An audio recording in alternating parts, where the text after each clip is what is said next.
Everything in your psychological profile tells me you have what it takes to be a leader. Leadership power is the power a leader has over their followers or their team members. It's their ability to get their support and vision, to get them engaged and will follow and do work to follow the leader's vision.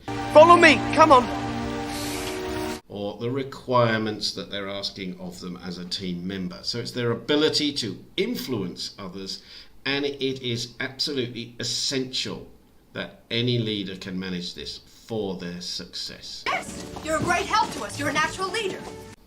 So what are the 5 sources of leadership power? Well, we have legitimate power, we have expert power, coercive power, reverent power, reward power.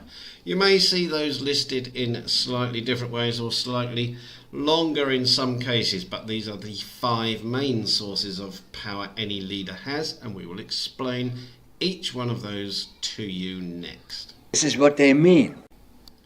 So legitimate power or positional power is the power a leader has due to their position or their job role within the company. It is legitimate because it is perhaps in their title. They are the director of the video department or whatever it may be.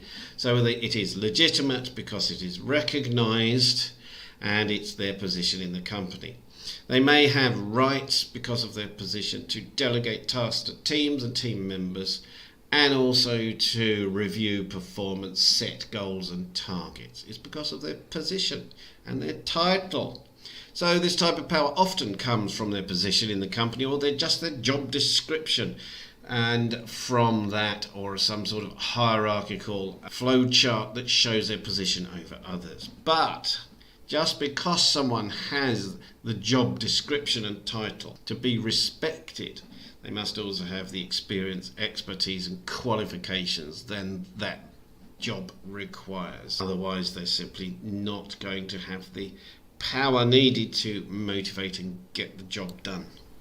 Now, expert power simply comes from the knowledge and expertise that the person possesses. Perhaps that's why you are in that leadership role, because you have the knowledge, you have the answers, you can lead others and direct others and explain and support others because of your expertise. And nowadays, of course, that is sought by any organisation. They want knowledgeable people, but not just knowledge, they still need to be able to lead.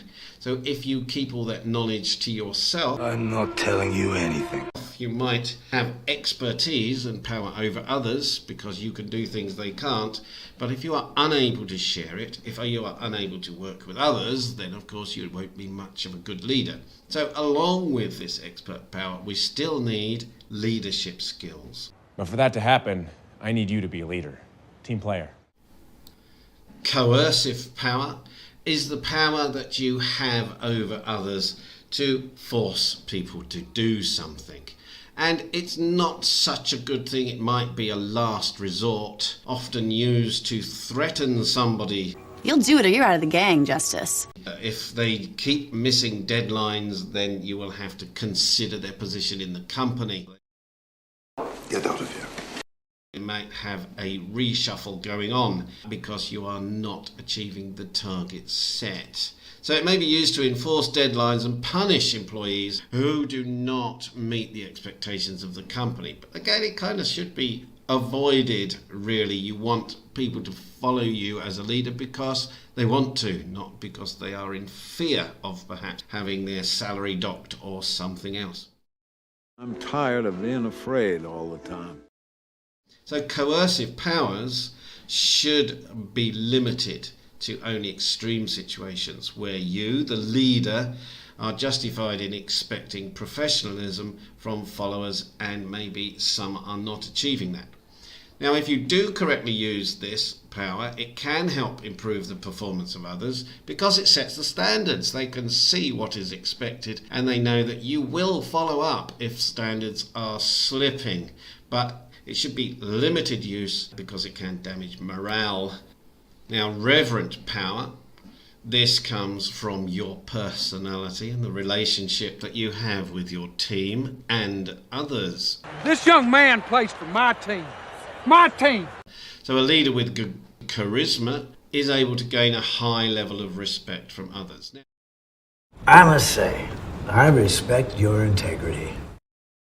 Now, perhaps they have the respect because of things they have done before, from their previous experience, previous knowledge, or their skills. Perhaps they are the CEO, they have reverent power because of their experience of running the company, and they have perhaps relationships, good relationships with senior people or outside authority, which supports the operations of the organization. So they are usually charismatic, they carry themselves well, and they are simply respected because they are revered in some way. They gain a lot of respect from others. This is a power that they can use to an advantage because people will like to be around this type of person. Now, many managers, if they are given a legitimate position, have reward power. I have a gift for you. It comes from the power a person has to recognize and reward others. Now, it might not be financial. Perhaps it is, hey, everybody, you've done so well in this job today. We've progressed really well. How about we knock off a bit early today?